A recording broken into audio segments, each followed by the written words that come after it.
Everybody seeing my screen there?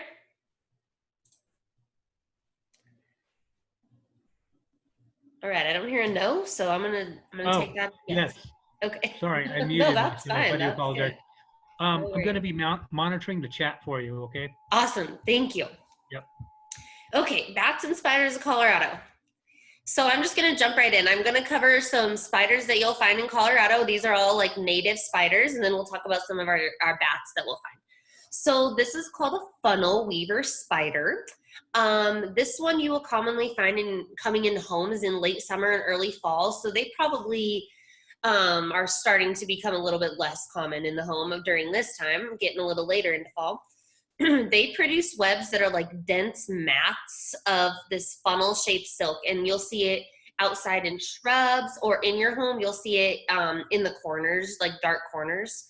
This one is often mistaken for the brown recluse, which is not native to Colorado, and we'll talk a little bit more about that one soon, but this is one of the most common ones. The differences are it's darker. It has these black markings on its abdomen, which you can see in that lower picture. And the brown recluse has 3 pairs of eyes, whereas the funnel weaver has 4 pairs of eyes. So sometimes you got to get it under a microscope to really tell. But those are kind of the differences if you're worried that you may have a brown recluse, things you can look for. Jumping spiders. I saw a million of these at the park the other day in the grass. So that's kind of crazy. They were just, I don't know, active time for them. They're very active hunters. They stalk and they pounce on their prey. And if you've ever come across a jumping spider and got a little too close, you know they do jump. They can jump several of their own body lengths, actually. Most of the most common species you'll see in Colorado are kind of brightly colored, like this top picture, but they also come in like whites and blacks and grays.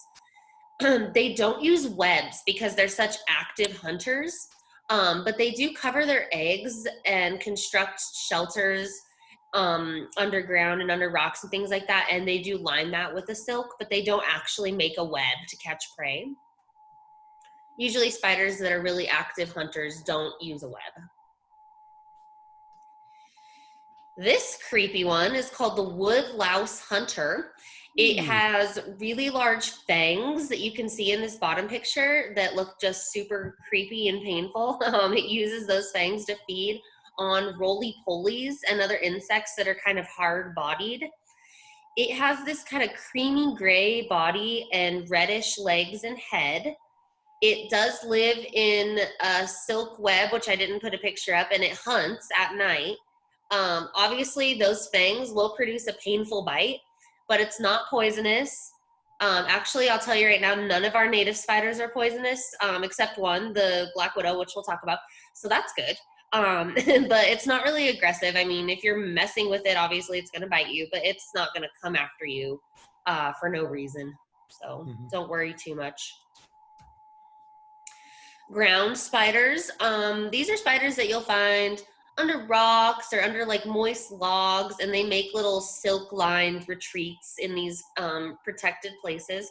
They really only come out of those rocks and logs and under things to hunt.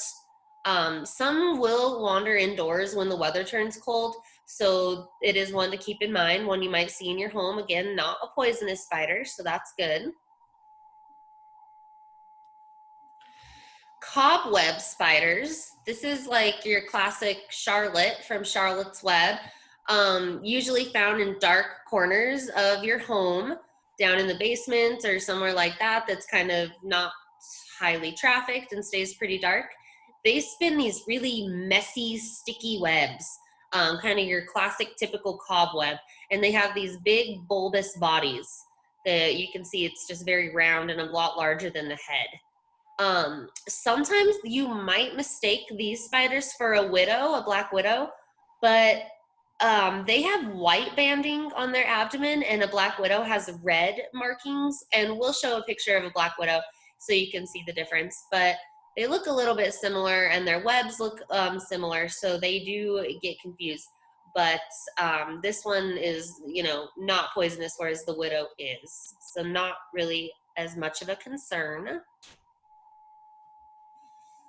Cellar spiders, again, found in dark corners of like your basements, crawl spaces, garages, and they have this big untidy web that you can see.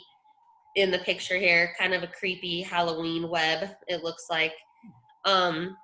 The cellar spiders are confused with daddy long legs a lot. I mean, you can see why. They have those big, skinny, long legs. And a daddy long leg actually isn't a true spider. And we'll get to that here in a minute. But the cellar spider is a true spider. Definitely gets confused with daddy long legs.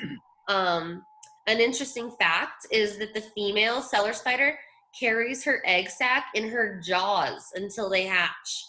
So she's a pretty active mama carrying those around. A yellow sac spider. I've definitely seen these in my home before. They are active hunters. During the day, they make kind of a, not so much a web, but like a little sack, like almost like a silk cocoon in the corners of walls or in cracks in the walls or the cement or something like that. They're pretty pale in color, hence the name, the yellow sac spider. They're usually like this creamy yellow color. Very common to find in your home at night in the fall. So this is one that you might be looking out for. They're probably the most common source of bites in the home. Of course, it hurts to get bit by a spider, but it doesn't cause any other symptoms. They don't have any venom or cause any problems other than just the pain of the bite itself. So that's good. But yeah, these guys will bite you if you mess with them. So keep that in mind. Wolf spiders. Oh, I hate these. I just moved into a new house and we had so many wolf spiders and I was like, okay, well, I'm moving. No, but they are kind of creepy looking. They can get pretty big. They are also active hunters. They don't make a web. But again, just like some of the others, they'll line a retreat with silk in soil or under rocks or something like that. They're usually kind of gray to brown. They can be pretty large. Actually, they're commonly mistaken for a tarantula. And I've seen one that is like definitely tarantula size. So they can get pretty big. The females in this top picture, you can see that they carry their egg sacs on their back. And the spiderlings will actually live there on their back after they hatch. So this big, scary, hairy spider is like carrying around tons of little spiders on her back. I mean, does it get more Halloween than that? These ones are pretty creepy. Sometimes they're often found in homes that are like in new developments where habitat was disturbed. My house is like 120 years old, so I don't know what they were doing there. But yeah, they you'll find them definitely like out in the prairies and stuff like that. They're typically pretty shy, but the larger species can bite. Obviously it hurts, but don't worry, as creepy as these are, not a poisonous spider either. These are spiders in the genus Araneus. There's kind of a few different species and we'll kind of cover them as a genus. They're an orb weaving spider. So they make very nice looking geometric webs. You'll find them outdoors late in the season. They're usually kind of brownish to tannish. They have a very large abdomen. One of the species is called the barn spider, makes these really big, cool looking geometric webs on plants and in buildings, barns for one, hence the name. And then cat face spiders, which are in the picture on the right, are the largest and most common. And actually every year, I think it might have already happened, like in the fall, early fall, CSU does a contest on the biggest cat face spider. And people will send in their spiders from all around the state and see who can find the biggest one. And then they come up with funny names for them. So it's kind of fun. You can look it up on the CSU website if you're interested to see the last few years' winners. One, I think last year, it was like a 7-year-old girl that found the winning cat face spider. So it's kind of fun. Banded garden spider. This is definitely one you might find like outside in your garden, in your yard. It's the largest orb weaver in Colorado. So orb weaver meaning it makes these kind of neat looking geometric webs rather than a really messy, untidy web like we showed before. Late summer and early fall, you'll find these outside in the garden, hanging out in their nice symmetrical webs.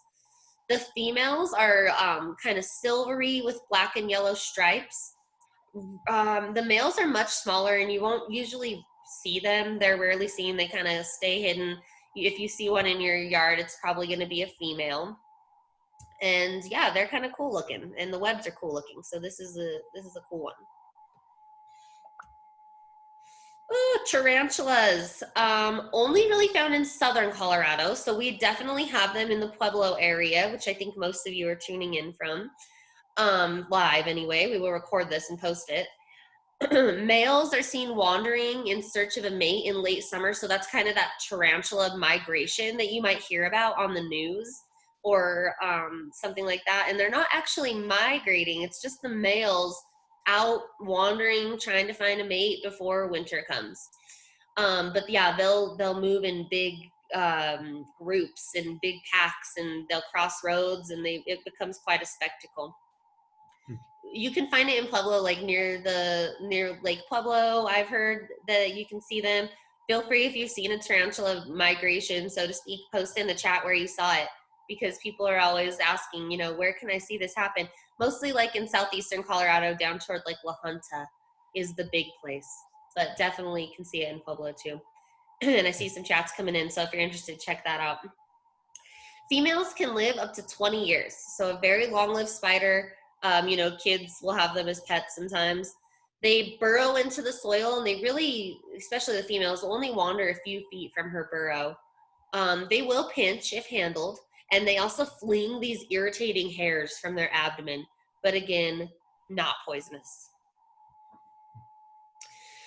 So let's talk about the couple potentially dangerous spiders that you might encounter in Colorado. There are only a couple, which is good news.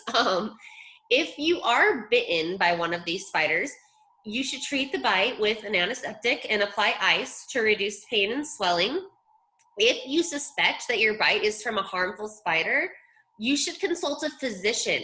People will sometimes call the extension office worried that they've been bit by a you know, potentially harmful spider, and you know, you need a doctor for that, not an extension agent. So definitely contact your physician. If possible, bring the spider with you to the physician. There may be anti-venoms available, and they would need to, you know, see the spider and properly ID it before using something like that. So of course, the widow spider, the black widow. Their webs are going to be found near the ground in dark areas such as like your window wells and your crawl spaces, corners of basements and things like that, rodent burrows they might make a web in. And you're looking for that classic telltale red-orange marking on their abdomen. It kind of looks like an hourglass or two triangles, and they're like orange to red. So that's what you're looking for. The spider is shiny black, and you're looking for that orange triangular marking. The females are black, and they're usually the ones who are of the most concern. Males can be brown, red, or white, the markings on their abdomen.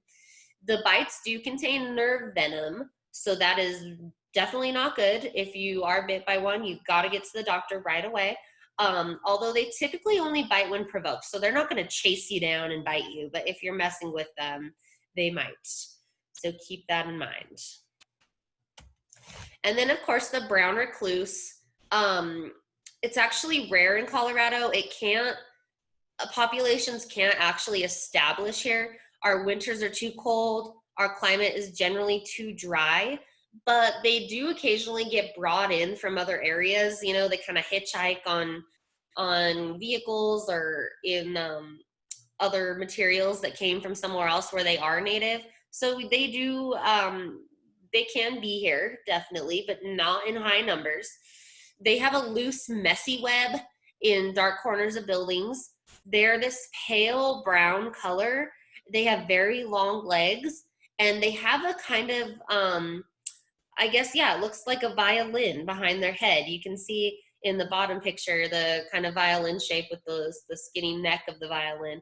And that's kind of the most indicative thing to look for if you're wondering if what you have is a brown recluse.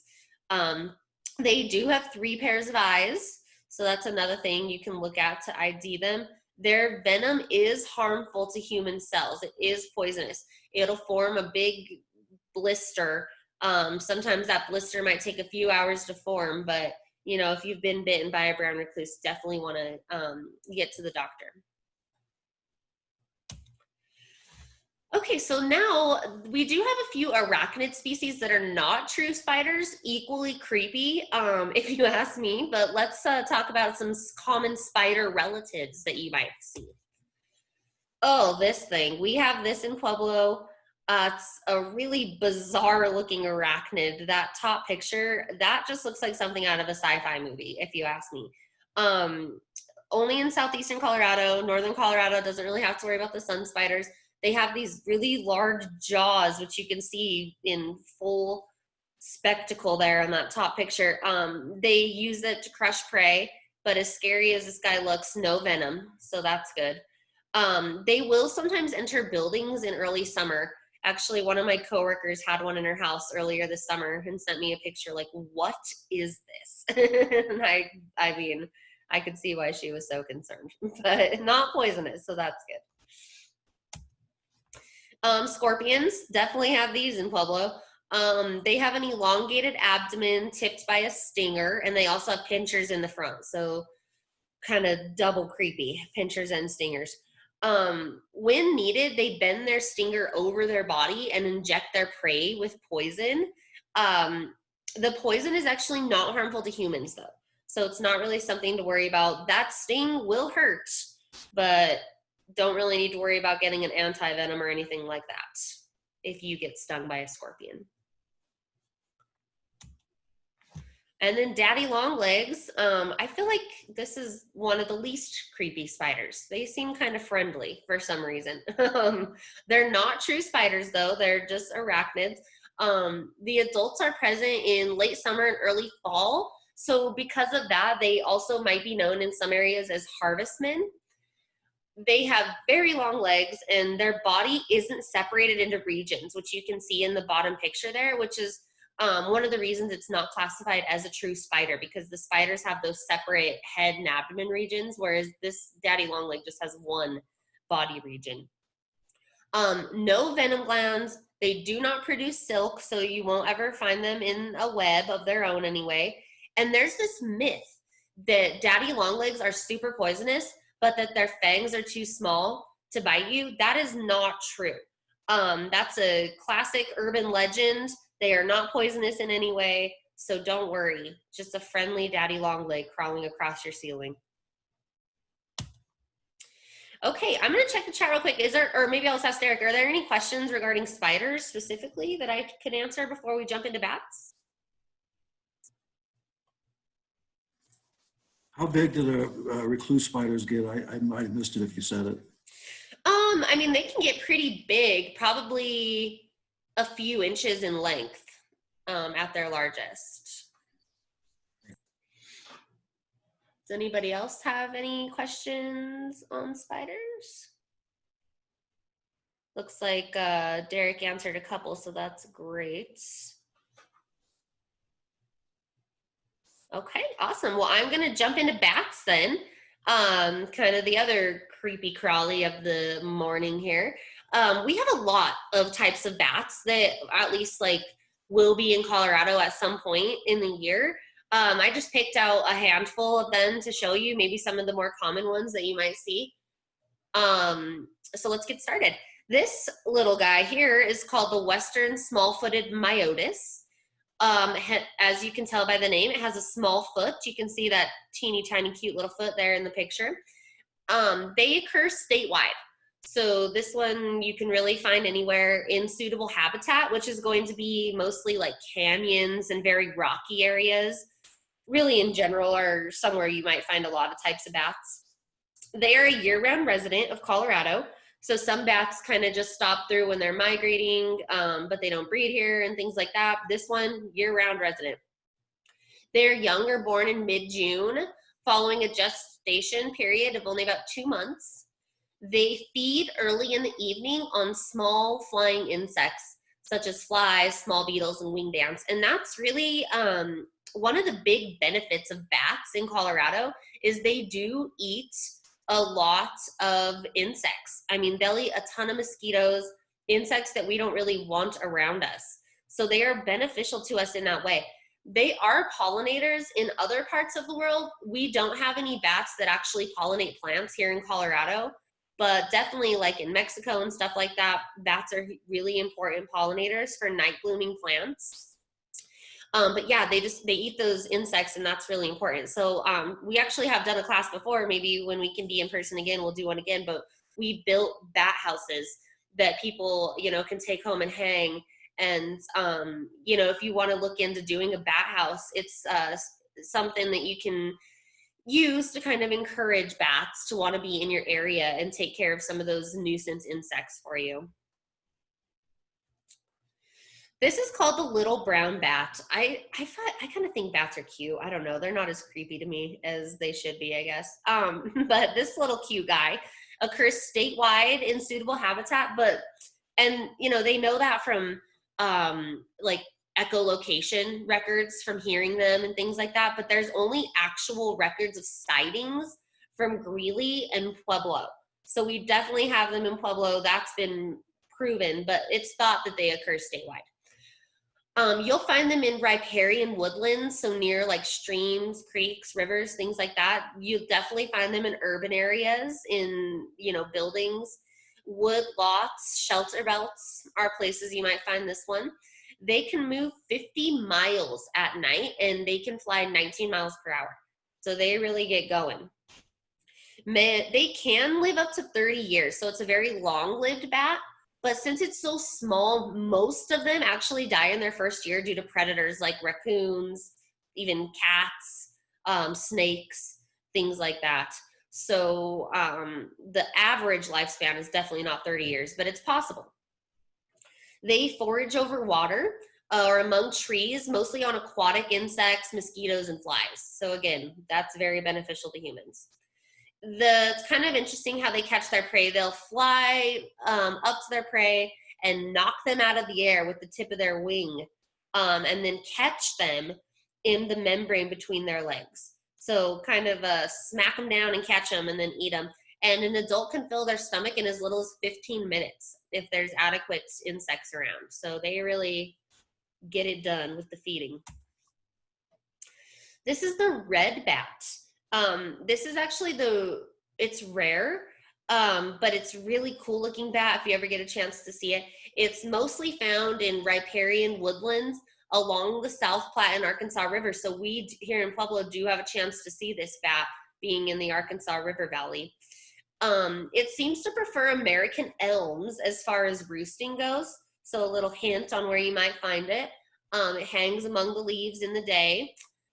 Highly migratory, and they migrate in groups, so these do move around.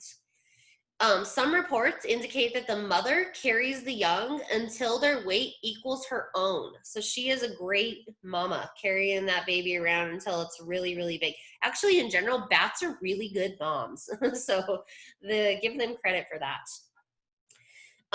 More than other bats, red bats seem to take advantage of insects that are attracted to light. So like moths and things that are flying above streetlights and things like that.